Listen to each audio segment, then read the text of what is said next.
Assalamualaikum warahmatullahi wabarakatuh. Selamat pagi, apa kabarnya teman-teman semua? Mudah-mudahan kita semua ada dalam lindungan Allah Subhanahu wa Ta'ala. Amin ya Rabbal Alamin.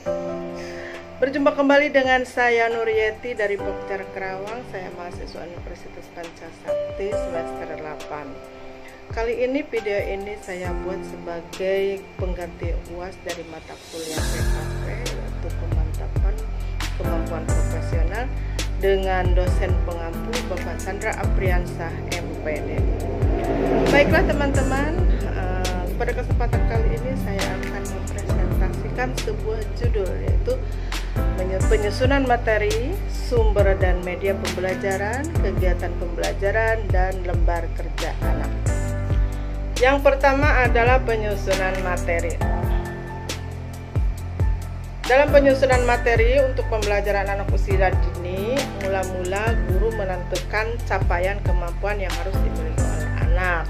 Semua itu dapat dilihat dari indikator capaian perkembangan anak pada Permendikbud nomor 137 tahun 2013 yang kita kenal dengan sebutan Standar Nasional PAUD, yang di dalamnya salah satu bagiannya yang membahas STPPA atau Standar Tingkat Pencapaian Perkembangan Anak. Sebagai guru, sebelum melakukan pembelajaran itu memang sudah seharusnya menyusun materi, mulai dari program tahunan, mulai dari terus ke program semester atau prosem, terus ke RPPM, dan terakhir ke RPPH. Selanjutnya guru dapat memilih tema atau subtema yang akan diajarkan. Kemudian mulai menganalisa untuk mengisi materi apa saja yang akan disampaikan terkait tema subtema yang sudah dipilih, diambil dari RPPM. Materi yang akan diajarkan itu harus dipilih materi berupa informasi yang sederhana dan dapat dipahami oleh anak-anak. Misalnya kita ngambil tema binatang, subtemanya adalah binatang peliharaan. Jadi materi yang akan diberikan kepada anak itu macam-macam binatang peliharaan berdasarkan tempat tinggalnya. Misalnya di darat ada kucing, terus anjing, sapi, ayam, itu. Sedangkan binatang peliharaan yang ada di air apa nih? Misalkan ada ikan, terus apalagi nih binatang yang peliharaan yang ada yang bisa terbang, misalkan ada burung, gitu, seperti itu. Selanjutnya dengan mencari informasi apa yang akan disampaikan guru kepada anak. Misalnya untuk binatang peliharaan yang ada di darat itu kita ambil misalkan kucing, ya. Kucing itu suaranya seperti apa? Meong, meong, seperti itu. Terus kakinya ada berapa?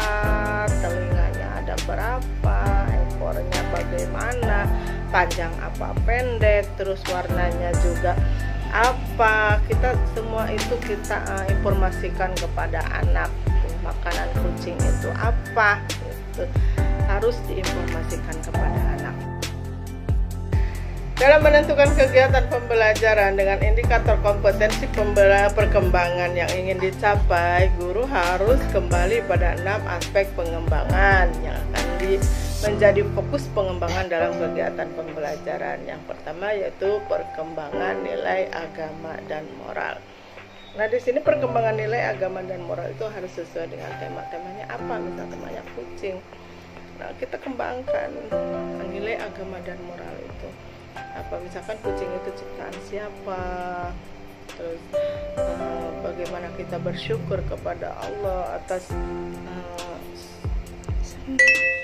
menciptakan kucing ke dunia ini, seperti itu. Terus yang kedua adalah perkembangan fisik motorik. Fisik motorik di sini apa yang akan dikembangkan?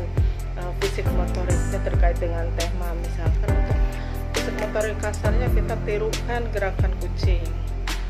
Terus kalau untuk fisik motorik halusnya kita bisa menggambar kucing atau bisa menempel kucing, membuat kolase gambar kucing, ataupun menggunting gambar kucing juga perkembangan kognitif. Di sini perkembangan kognitif yang akan kita kembangkan misalnya terkait dengan tema itu tadi makanan kucing itu apa, terus kucing kakinya ada berapa gitu.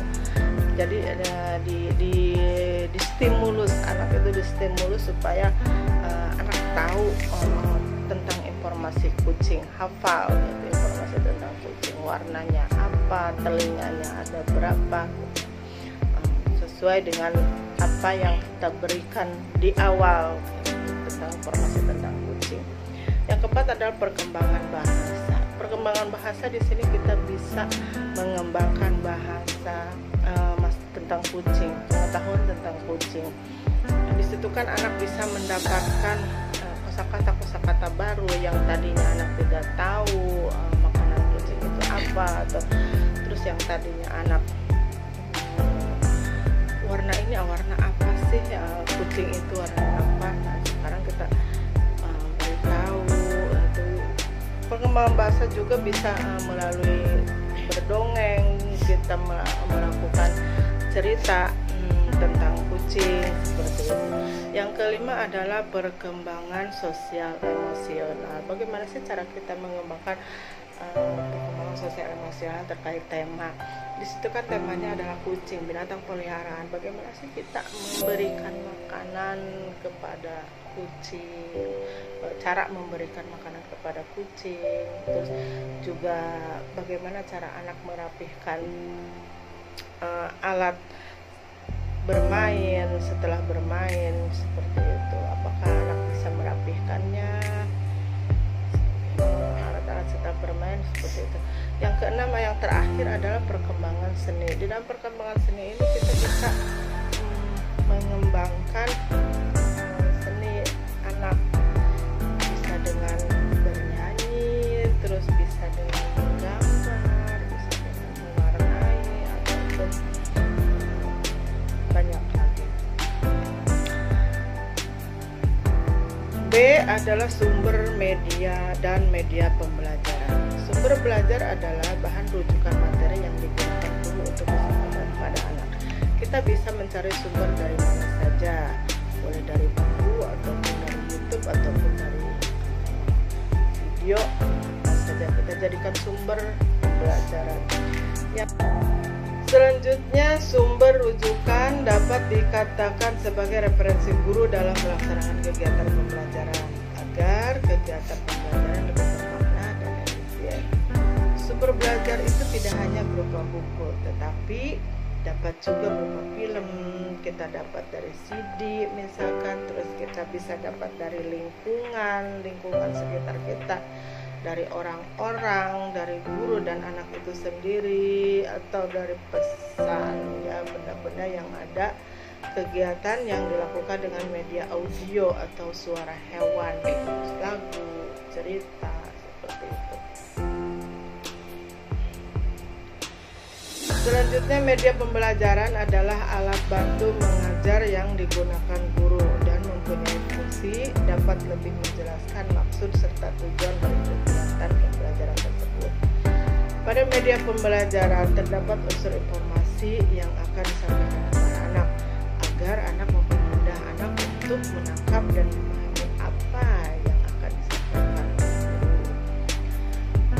Selain itu, fungsi media pembelajaran adalah untuk menarik perhatian anak agar dalam kegiatan pembelajaran dapat fokus memperhatikan penjelasan maupun arahan guru selama ada di dalam kelas. Persyaratan dalam memilih dan menggunakan media pada kegiatan pembelajaran anak usia dini. Yang pertama itu medianya harus real. Misalkan real itu apa? Misalkan di sini temanya adalah kucing. Kita bisa membawa boneka kucing ke depan anak-anak. Ini loh kucing, itu bentuknya seperti ini, kakinya seperti ini, terus bulunya seperti ini. Atau bisa juga membawa kucing itu sendiri ke dalam kelas. Yang kedua adalah media pembelajaran untuk anak usia dini yang digunakan guru harus tetap dilihat, dipegang,